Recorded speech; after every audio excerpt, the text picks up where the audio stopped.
Minha namorada me deixou simplesmente porque se entediou. Ela ainda disse, mas vamos continuar amigos, né? Achando que eu continuaria pagando as contas dela. Nunca imaginei que escreveria algo assim, mas acredito que colocar tudo no papel é a única forma de organizar o que aconteceu.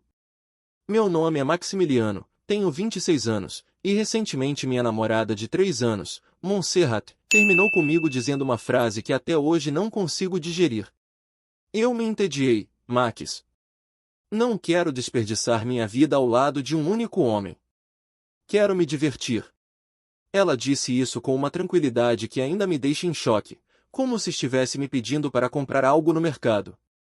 Em seguida, completou com um sorriso. Mas vamos continuar amigos, né? Essa parte ficou ecoando na minha cabeça, porque parecia que ela realmente acreditava que, depois de tudo que investi na relação, eu continuaria ali, sustentando tudo como se nada tivesse mudado. Mas para entender o impacto disso, preciso contar como nossa história começou. Às vezes penso que os sinais sempre estiveram lá, mas é fácil enxergar os avisos quando já é tarde demais. Conheci a Montserrat em um restaurante onde eu costumava jantar depois do trabalho. Trabalho em um escritório de advocacia. Não sou sócio nem nada parecido, mas tenho um cargo estável e um futuro promissor. O trabalho é puxado, mas sempre fui disciplinado, e isso me ajudou a crescer. Naquela noite, eu estava sentado em uma mesa no fundo quando Montserrat subiu em uma espécie de palco improvisado, com um microfone e um violão acústico. Sua voz não era tecnicamente perfeita, mas tinha algo especial. Ela transmitia emoção de um jeito difícil de explicar. Não era potência nem técnica, era uma mistura de vulnerabilidade com determinação. Quando terminou de cantar, ela passou de mesa em mesa distribuindo cartões promocionais. Dava para perceber que estava nervosa. Quando chegou à minha mesa, sorriu com confiança, mas falou com a voz levemente trêmula. Disse que, se eu precisasse de música para algum evento, poderia entrar em contato. O cartão era simples, impresso em papel barato, mas com o nome dela escrito à mão em um canto. Aquilo me pareceu descrevê-la perfeitamente, alguém tentando vencer na vida mesmo sem muitos recursos. Acabamos conversando por quase 20 minutos. Ela me contou que trabalhava cantando em restaurantes e pequenos eventos, que sonhava em se tornar uma cantora conhecida e que estava juntando dinheiro para comprar equipamentos melhores. Naquela mesma noite, adicionei ela nas redes sociais. Não demorou para começarmos a conversar com frequência. Ela tinha uma energia diferente, uma forma de enxergar a vida completamente oposta à minha. Eu era organizado, estável. Ela era impulsiva, emocional e cheia de ideias. Isso me atraiu. 2 meses depois, começamos a namorar. Os primeiros meses foram incríveis. Ela valorizava as pequenas coisas, e sem que eu percebesse, me fazia fazer o mesmo. Mesmo eu sendo focado no trabalho, ela conseguia me tirar da rotina com pequenas surpresas, músicas que estava compondo ou ideias espontâneas para sair. Com 8 meses de relacionamento, decidimos morar juntos.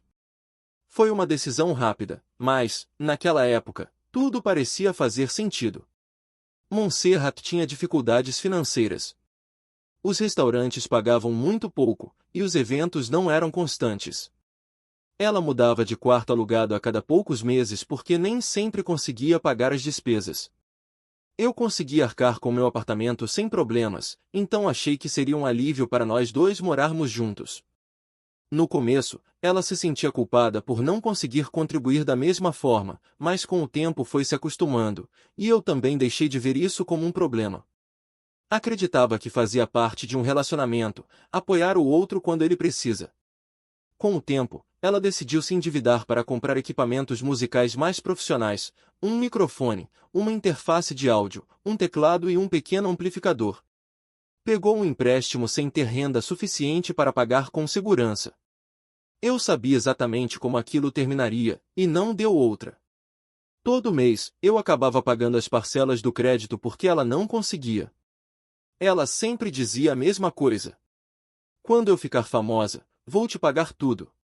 Você não vai se arrepender. Eu queria acreditar. Não por necessidade financeira, mas porque queria vê-la realizar seus sonhos. A empolgação dela era contagiante. Me convenci de que, mais cedo ou mais tarde, ela conseguiria. Como se não bastasse o empréstimo dos equipamentos, ela também decidiu financiar um carro para poder se deslocar até os eventos.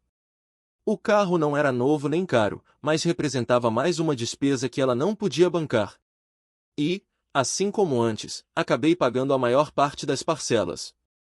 Ela ajudava quando podia, mas era pouco. A convivência revelou muitas diferenças. Eu era disciplinado, pontual, organizado. Ela era espontânea, esquecida, caótica. Às vezes brigávamos por responsabilidades básicas, mas também encontrávamos equilíbrio. Ela enchia a casa de música e criatividade. Eu chegava exausto do escritório e a encontrava animada porque tinha composto algo novo. Mesmo com o peso financeiro recaindo sobre mim, eu escolhi acreditar no futuro dela. Achava que tudo aquilo era temporário. Até que, 6 meses atrás, algo inesperado aconteceu. Uma das músicas dela acabou ficando moderadamente viral no TikTok. Não foi um sucesso gigantesco, mas trouxe mais seguidores, mais visualizações e alguma renda. Ela começou a receber convites para se apresentar em lugares um pouco mais sérios e a vender algumas de suas músicas. Ela estava feliz, e eu compartilhava dessa felicidade. Finalmente, depois de tanto esforço, parecia que as coisas estavam começando a andar. Mas quanto mais crescia essa pequena exposição, mais a atitude dela mudava. Ela já não dividia suas conquistas comigo com a mesma empolgação. Passava a sair com mais frequência, passava mais tempo com outros músicos, falava menos sobre suas preocupações e mais sobre oportunidades futuras. Algumas mensagens que ela recebia nas redes tinham uma intenção bastante óbvia, e embora eu confiasse nela, percebia como seu comportamento começava a demonstrar distância. Eu trabalhava muitas horas, e quando voltava para casa, às vezes ela não estava lá ou chegava tarde sem avisar. Até que, certo dia, ao chegar do trabalho, encontrei Montserrat sentada no sofá, séria, como se estivesse ensaiando mentalmente o que iria dizer. Assim que fechei a porta, ela falou as palavras que mudaram tudo. Max, a gente precisa conversar. Senti um frio no estômago. Me sentei, e ela continuou, sem hesitar. Eu estou entediada. Não quero desperdiçar minha vida ao lado de um único homem. Quero me divertir. Quero viver minha vida como artista. Acho que o melhor é a gente terminar. Ela não disse isso com raiva nem tristeza, mas com total convicção. E depois, como se fosse a coisa mais lógica do mundo, acrescentou. Mas a gente vai continuar sendo amigos, né? Essa frase me destruiu mais do que tudo que veio antes. Senti como se ela tivesse apagado, de uma só vez, todos os anos que passamos juntos, tudo que fiz por ela, todas as vezes que carreguei seus gastos, suas dívidas e seus sonhos. Eu estava tão surpreso que não soube o que responder. Apenas disse. Sim, acho que sim. Não sei se falei isso por choque, por inércia ou simplesmente porque precisava encerrar a conversa. 3 dias depois, ela se mudou para a casa dos pais. Levou suas roupas, seus equipamentos musicais e alguns pertences pessoais.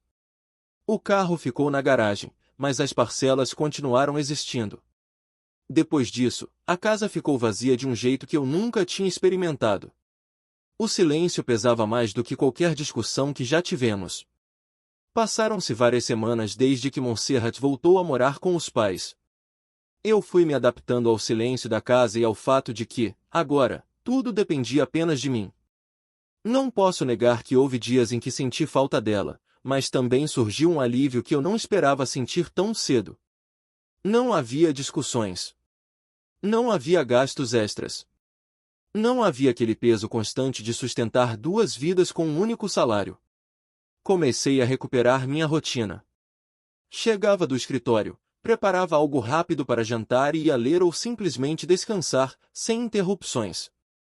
Era uma vida mais tranquila, menos caótica. Eu também tinha mais dinheiro disponível e deixei de me preocupar com dívidas que não eram minhas. Achei que, com o tempo, Montserrat faria o mesmo, reorganizaria a própria vida, focaria na música e seguiria sem me procurar. Eu estava enganado. Certa tarde, Enquanto revisava alguns documentos, meu celular vibrou. Quando vi o nome dela na tela, fiquei paralisado. Ela não tinha me mandado mensagem desde que foi embora. Abri a conversa esperando qualquer coisa, menos o que estava escrito. Oi, Max. Como você está? Tudo bem?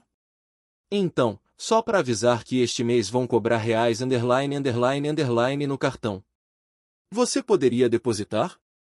E lembra também da parcela do carro. Fiquei olhando para a tela sem saber como reagir. Era como se ela não tivesse entendido que tínhamos terminado, como se o relacionamento estivesse apenas em pausa e eu ainda fosse responsável pela vida financeira dela. Antes que eu pudesse processar aquilo, ela escreveu de novo. Oi, Max. Você está aí? Respirei fundo. Tinha muita coisa para dizer, mas não sabia por onde começar. Por fim, respondi. Não entendo por que você está me escrevendo. Eu não vou pagar nada. A gente não é mais nada.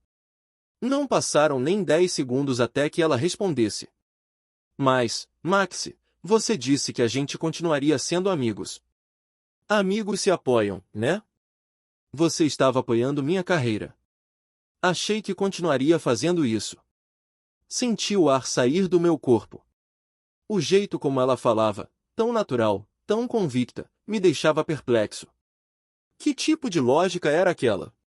Em que momento ela confundiu amizade com patrocínio? Respondi com calma, embora por dentro estivesse indignado. Então quer dizer que você terminou comigo porque se entediou e agora quer que eu continue pagando tudo? Amigos não fazem isso. Ela demorou alguns instantes para responder. Quando respondeu, parecia genuinamente ofendida. Max, você não pode me abandonar assim. Minha carreira depende disso. Sim, é verdade, eu sou uma pessoa pública. Dá para dizer que sou famosa, mas ainda não tenho dinheiro para pagar tudo sozinha. Além disso, como pessoa famosa que sou agora, preciso manter uma imagem de sucesso e comprar coisas caras. Levei as mãos ao rosto.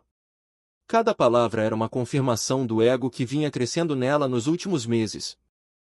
Era como se ela vivesse em uma realidade inventada, onde a fama era iminente e eu tinha a obrigação moral de financiá-la. Respondi a única coisa que fazia sentido naquela situação. Você não é famosa nem milionária, e eu não sou seu fã para ficar pagando tudo. Eu não queria continuar naquela troca absurda. Me levantei, fui até a cozinha pegar um copo de água e tentei seguir com o meu dia. Achei que a conversa terminaria ali. Mas, 30 minutos depois, ouvi a fechadura girar. A porta se abriu. Senti uma descarga de adrenalina. Ninguém além de mim tinha a chave do apartamento. Me levantei imediatamente.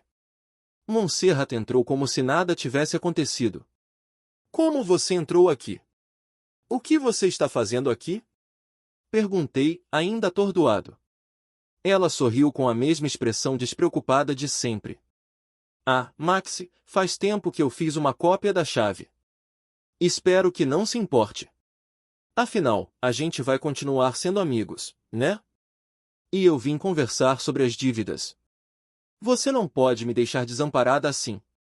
Faz isso por nós dois. Faz por todos esses anos de felicidade que eu te dei.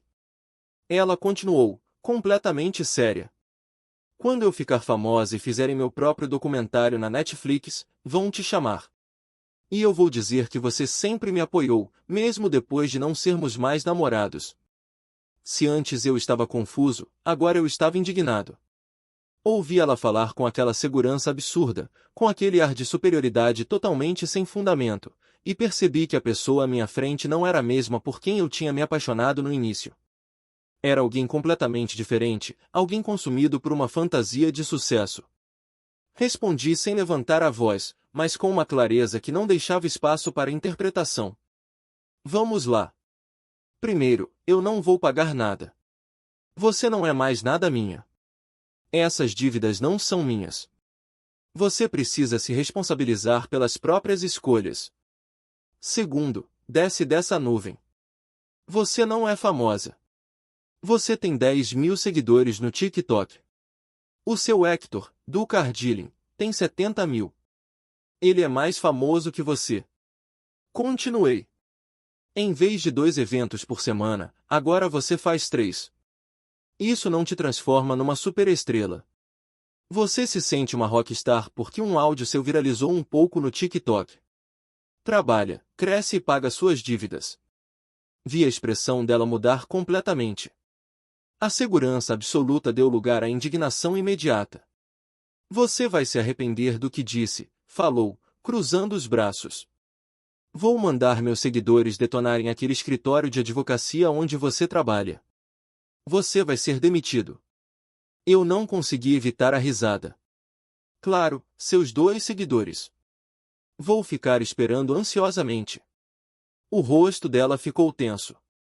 Vou te processar por perda de tempo, disse, totalmente séria. Dessa vez, eu ri ainda mais alto. Você acabou de dizer isso, para um advogado? Sério? Ela virou de costas, furiosa, e saiu batendo a porta. Fiquei alguns segundos em silêncio, tentando processar tudo o que tinha acabado de acontecer. Era surreal. Ela não só entrou na minha casa sem permissão, como exigiu dinheiro, afirmou que era famosa e ainda falou como se eu tivesse obrigação de financiar a imagem pública dela. Me sentei no sofá e tentei normalizar a respiração. Era absurdo demais para levar para o lado pessoal. A impressão que eu tinha era de que ela estava perdendo completamente o senso da realidade. Aquilo me preocupou um pouco, mas também entendi que eu não podia resolver um problema que ela sequer reconhecia como problema. 1 hora depois, enquanto verificava e-mails do trabalho, recebi uma notificação do TikTok. Eu quase nunca entrava, mas o nome chamou minha atenção. Monserrata Villa Music havia postado um vídeo. Cliquei. Era ela, chorando na frente da câmera, contando a história com o ex. Ou seja, comigo. Dizia que eu a tinha abandonado no pior momento da vida dela, que eu não tinha coração e que tinha tirado tudo o que ela tinha. O mais absurdo foi vê-la se pintar como vítima total, dizendo que eu era um homem frio, sem sentimentos, que só pensava em números e leis. O vídeo tinha 300 visualizações. 300. Em 1 hora. A maioria nem comentou. Apenas 2 usuários deixaram emojis de coração, provavelmente contas que nem a conheciam. Foi nesse momento que eu entendi, ela não só não era famosa, nem sequer estava perto disso. Mas o verdadeiro problema era outro, ela estava convencida de que era. Depois daquele primeiro vídeo falando de mim, achei que Montserrat deixaria o assunto para lá. Imaginei que, ao perceber que quase ninguém assistia e que sua exposição pública não era tudo aquilo que ela imaginava, ela seguiria em frente. Mas não foi o que aconteceu. Os dias passaram, e ela continuou postando indiretas para ex-namorados, frases sobre homens que querem apagar o brilho de mulheres bem-sucedidas, publicações insinuando que tinha sido traída, abandonada ou usada. Ela chegou até a postar alguns vídeos cantando trechos de músicas tristes, olhando para a câmera com lágrimas forçadas, dizendo coisas como: dediquem isso àquele ex que não soube valorizar uma futura artista. Ficava cada vez mais claro que ela tentava construir uma narrativa onde ela era a vítima. E eu, o vilão. O curioso é que ela nem sequer mencionava meu nome, porque, segundo ela, não queria dar publicidade a ninguém. A audiência dela era tão pequena que cada vídeo tinha menos interação do que o anterior. Às vezes mal chegava a 100 visualizações. Às vezes, nem isso. Eu não me importava se ela falava mal de mim. Aquilo não afetava meu trabalho nem minha vida pessoal, porque praticamente ninguém a acompanhava de verdade. Mas, ao mesmo tempo, me preocupava vê-la se consumindo nessa obsessão por sustentar uma imagem que simplesmente não existia. Era como assistir alguém lutando contra um inimigo imaginário, se esforçando para manter uma máscara que não tinha qualquer base na realidade. Durante semanas, ela seguiu exatamente o mesmo padrão: indiretas, reclamações, vídeos chorando, vídeos cantando, vídeos culpando o sistema, as pessoas que não apoiam talentos emergentes, os homens que têm medo de mulheres poderosas. Parecia que ela não conseguia soltar aquele pequeno lampejo de atenção que recebeu quando um trecho da música viralizou. Aquele foi o auge dela, um mini trem do TikTok que durou talvez 5 dias, e depois desapareceu completamente. A música deixou de circular. As visualizações caíram a zero. E o público dela, se é que dava para chamar assim, se dispersou como se nunca tivesse existido. O mais triste é que ela continuava agindo como se aquele pico tivesse sido sua estreia oficial para o mundo, como se estivesse a um passo de ser descoberta por uma gravadora e sua carreira estivesse prestes a decolar. Nunca aconteceu. E o pior, ela não aceitava que não tinha acontecido. Até que, um dia, de repente, a conta dela desapareceu. Não sei se ela mesma apagou, se foi hackeada, se o TikTok derrubou por conteúdo repetitivo ou por alguma violação de regras. Simplesmente sumiu. Um dia eu via, no outro, não existia mais. Por curiosidade, tentei procurar. Nada. Nem o nome artístico, nem o usuário, nem uma conta alternativa. Nenhum rastro. Não senti satisfação com isso. Só senti uma espécie de encerramento estranho. Como se aquela parte da vida dela, aquela bolha que ela criou para si mesma, tivesse estourado sozinha. E, junto com ela, todas as fantasias construídas em torno de uma fama que nunca foi real.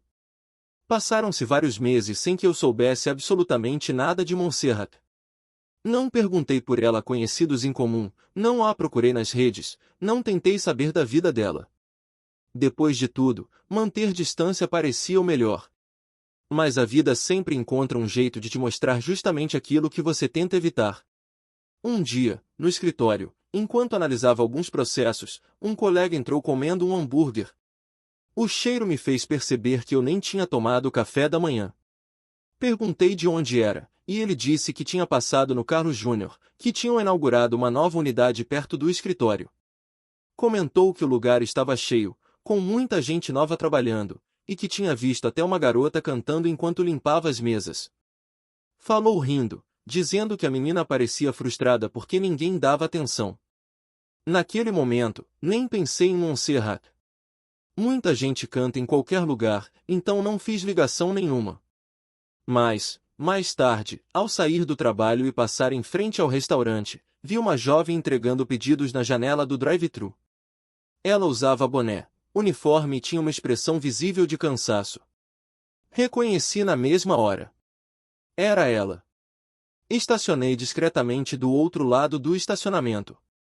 Não queria que ela me visse, nem queria constrangê-la. Apenas observei à distância, tentando processar o que estava vendo. Montserrat atendia os pedidos com um sorriso automático, quase mecânico. O cabelo estava preso em um rabo de cavalo, e ela usava uma maquiagem leve que contrastava com as olheiras marcadas. Não me surpreendeu vê-la trabalhando ali. O que me surpreendeu foi o que eu senti. Não houve deboche. Não houve satisfação. Não houve aquela pontinha de vingança que muita gente esperaria numa situação dessas. O que senti foi um incômodo silencioso, não direcionado a ela, mas a forma como tudo terminou. Eu teria gostado de vê-la se tornar a cantora que sempre sonhou ser. Sim, nós terminamos. Sim, ela foi injusta e até ingrata comigo. Mas isso não significa que eu quisesse vê-la fracassar. O que senti foi uma mistura de nostalgia com uma tristeza serena. Não por mim, mas por ela. Porque, apesar de tudo, eu conheci a versão mais pura de Montserrat, a garota que subia em um palco improvisado com um violão barato, a que sonhava em gravar um álbum, a que escrevia letras em guardanapos quando a inspiração surgia. Era essa Montserrat que eu queria ver dar certo. Mas a verdade é que não foi o mundo que a derrubou. Foi ela mesma. O ego. A incapacidade de aceitar críticas. A necessidade constante de validação. A obsessão por uma fama inexistente. Tudo isso a levou a criar um personagem que ela não conseguia sustentar. E quando esse personagem desmoronou, não sobrou nada onde ela pudesse se apoiar. Enquanto a observava, um pensamento me veio à mente, não com orgulho, nem com ironia, mas com simples lucidez. Talvez isso fosse karma. Não no sentido de punição, mas como uma consequência natural. Ela havia alimentado uma fantasia, desprezado a estabilidade, rejeitado alguém que a apoiava de forma genuína, abandonado responsabilidades, gasto dinheiro que não tinha para sustentar uma imagem que não existia, e agora estava finalmente enfrentando uma realidade que ignorou por muito tempo. Não fiquei ali por muito mais tempo. Liguei o carro e fui embora sem que ela me visse. Durante o caminho, pensei na nossa história, em como tudo começou com entusiasmo, em como se transformou em algo desequilibrado e em como acabou virando um lembrete para nós dois. Para ela, de que talento não é suficiente quando o caráter não acompanha. Para mim, de que apoiar alguém não significa carregar toda a vida dessa pessoa nas costas. Nunca mais soube nada sobre Montserrat. Não sei se continuou trabalhando ali, se pediu demissão, se tentou voltar para a música ou se criou outra conta. Não sei de nada, e aprendi que não precisava saber. Cada um seguiu o próprio caminho. E, embora o dela tenha sido mais difícil do que ela imaginava, espero que um dia encontre uma forma de se reconstruir sem mentir para si mesma. Eu apenas segui em frente. E, pela primeira vez em muito tempo, sem carregar pesos que nunca foram meus. Comentário Gold, The Reddit. Essa história deixa uma lição bem clara. Talento sem caráter não sustenta nada, e apoio não é obrigação eterna. A vida cobra, não como castigo, mas como consequência das escolhas que a gente faz. Ajudar alguém é diferente de carregar a vida dessa pessoa nas costas. Se você gostou da história, se inscreve no canal, ativa o sininho e comenta aí embaixo o que você faria nessa situação. Aqui sempre tem histórias do Reddit que fazem a gente pensar, e às vezes rir do absurdo da realidade.